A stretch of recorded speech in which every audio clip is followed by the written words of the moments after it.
Major League Baseball teams spend a ton of time and money building and maintaining their stadiums, but every so often, for one reason or another, MLB games end up taking place at a venue that wasn't built to be an MLB stadium. Lately, this has been happening increasingly because of specialty games organized by the MLB, which leads us right into our first one that's happening this weekend, the Speedway Classic. Hosted at Bristol Motor Speedway Saturday, August 2nd, the first ever Speedway Classic is a matchup between the Reds and the Braves. It'll be the first time that a Major League Baseball game has ever been played in the state of Tennessee. And due to the much larger capacity that the racetrack has than most Major League stadiums have, this is expected to be one of the largest crowds to ever watch a baseball game in America. In addition to the existing seats, there will be also some additional seats added to the infield. Of the track, that is, not the baseball field itself, for those that want to be the closest to the action. Some estimates put the expected attendance up around 85,000. The festivities will include a concert by notable country artists like Tim McGraw and appearances by Hall of Famers from each team like Chipper Jones. From there, we're headed to another fun specialty game, this one hosted by Williamsport, Pennsylvania, home of the Little League World Series. The Little League Classic, as it's become known, is a game played in late summer just up the street from the Little League's World Series sports complex. The stadium that the actual MLB game takes place in is named Bowman Stadium and is one of the oldest minor league baseball stadiums still in existence, dating all the way back to the mid-1920s. It only has a capacity of around 2,000, but that makes it a particularly special atmosphere for the lucky few who get to see an MLB game up close and personal. This game was first held in the 2017 season and appears to have become an annual tradition. This next one had an entire stadium specifically built just for the one game, and that was the Fort Bragg game, which took place on the base in North Carolina. This one only happened once in 2016, but it was the first time that an MLB game actually took place on a military base. The stadium was built from scratch for the game on the edge of an old golf course, and it had a capacity of 12,500. After the Miami Marlins beat the Atlanta Braves 5-2, the stands were removed. The field itself has remained and is still used for softball games today. Champion Stadium, formerly known as the Wide World of Sports Ballpark, has hosted several specialty MLB games between 2007 and 2008. The 7,500-seat stadium was originally built in 1995, and it's seen its ups and downs over the years, hosting several different minor league teams with varying degrees of success. At one point, it was home to the Orlando Rays, who were drawing fewer than 1,000 fans per game. It's also been the home of the Atlanta Braves spring training until fairly recently. In 2024, as a tribute to the Negro Leagues, a game was played at Rickwood Field in Birmingham, Alabama, one of the oldest and most historically significant baseball stadiums in the country. It was built in 1910 and has seen use virtually every year since. It has a capacity around 10,000 and received significant upgrades a year ago in preparation for this game. The game was intended to honor many of the players who played in the Negro Leagues before the integration of baseball, as well as many of the black players who had significant impact on the major leagues itself. Willie Mays in particular was going to be a guest of honor, although sadly his health declined in the weeks leading up to the game and he would ultimately pass away shortly before the game took place. In the game itself, the Cardinals would edge out the Giants by a score of 6-5. To celebrate the 2019 College World Series, the MLB hosted its MLB in Omaha game. As you might have guessed, it took place in Omaha, at a place where the College World Series games would be starting just a couple days later. The stadium is now known as Charles Schwab Field, Omaha, and it has a capacity of around 25,000. It's owned by the city and is most well known for being the home of the College World Series. In addition to its use for baseball, it was also briefly used as a football field. For the MLB in Omaha game, 8 players from the 8 final college teams took part in the ceremonial first pitch. The Kansas City Royals beat the Detroit Tigers in front of a crowd of just over 25,000. It was the first and to this point only MLB game ever played in the state of Nebraska. Unfortunately, they haven't done another one of these games since, so like the Fort Bragg game, this seems like it was a one and done. For the next one, we're headed out to the Pacific for Aloha Stadium in Hawaii. It's been used for all kinds of sporting and non-sporting events alike.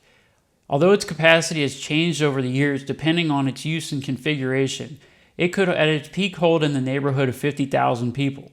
For more than a decade, in the late 70s and 80s, it was home to a AAA minor league baseball team, the Hawaiian Islanders. Then in 1997, a series known as the Padres Paradise Series, it was utilized for 3 Major League Baseball regular season games.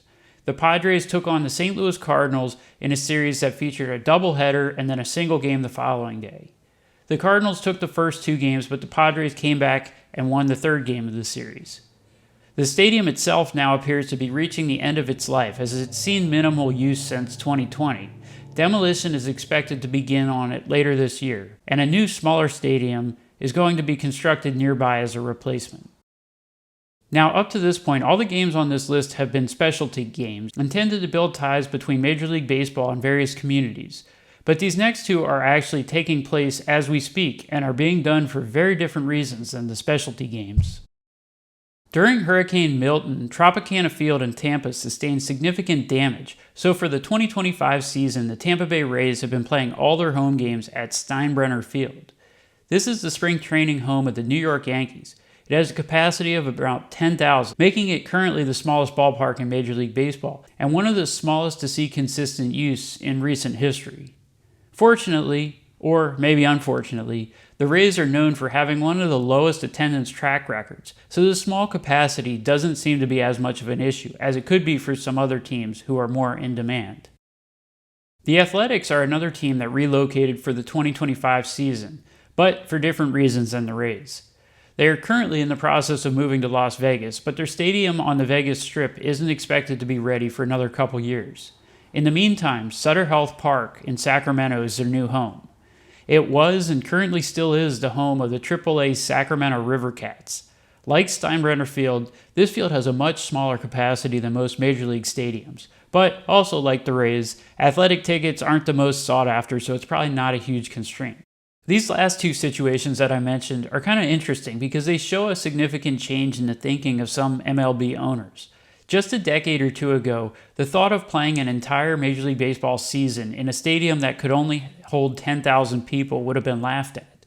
Back then, all the new stadiums were in the 40 to 50,000 seat range. But in recent years, some teams have begun downsizing their stadiums, acknowledging that fan comfort, atmosphere, and the convenience that a small stadium can offer may be more valuable than just trying to cram as many people into a large concrete stadium. Many of the newer stadiums around the league do have a smaller capacity, like the ones in Miami, Minneapolis, and San Diego, all with capacities below 40,000. Others, like Progressive Field in Cleveland, have actually taken steps to actively downsize their existing park. When it first opened, it had a capacity in the mid-40,000s. Now, following renovations, it's almost 10,000 seats less than that. The ballpark in Vegas that's being built has a whopping $2 billion price tag, but despite that, it's only going to have around 33,000 seats. Before I get to the last one on this list, I do want to mention that there have been a few regular season MLB games played outside the 50 states. In the last few years, there's been games in Japan, South Korea, the United Kingdom, and Puerto Rico. Major League Baseball appears to be trying to emulate other sports leagues like the UFC and NFL that have been successfully building their footprint in international markets. And finally, the one that I'm sure many people have been waiting for, and that is the Field of Dreams game, played in Dyersville, Iowa. Located on the farm that was used as a filming location for the famous Kevin Costner movie, the field that the MLB game is played on isn't actually the one in the movie, but one right next to it. Major League Baseball considered the renovations that would be necessary to make the field in the movie up to MLB standards, but there was concern that if they did that, it would ruin the authenticity of the original field. So the decision was made to build a new stadium a few hundred feet away. The Field of Dreams games have been quite the spectacle, complete with the players emerging from the rows of corn, just like in the movie, appearances by Kevin Costner, and just an all-around cool atmosphere. From a rating standpoint, they've also been an overwhelming success. More viewers tuned in for the first Field of Dreams game than any other regular season game going back almost 20 years. Construction to build a youth sports complex is currently underway at the site, and while that's going on, the future of the MLB Field of Dreams game is unclear. So that's it. Hopefully the Speedway Classic turns out to be as epic as some of these classics, like the games at Rickwood, Fort Bragg, and the Field of Dreams. Next video up will be out of Youngstown, Ohio. Thanks for watching. Just a note, the subscriber rate on this channel is steadily climbing up to 3.3% from 2.9% last week. So if you are one of the people that recently subscribed, thank you. And if you haven't yet, please consider it.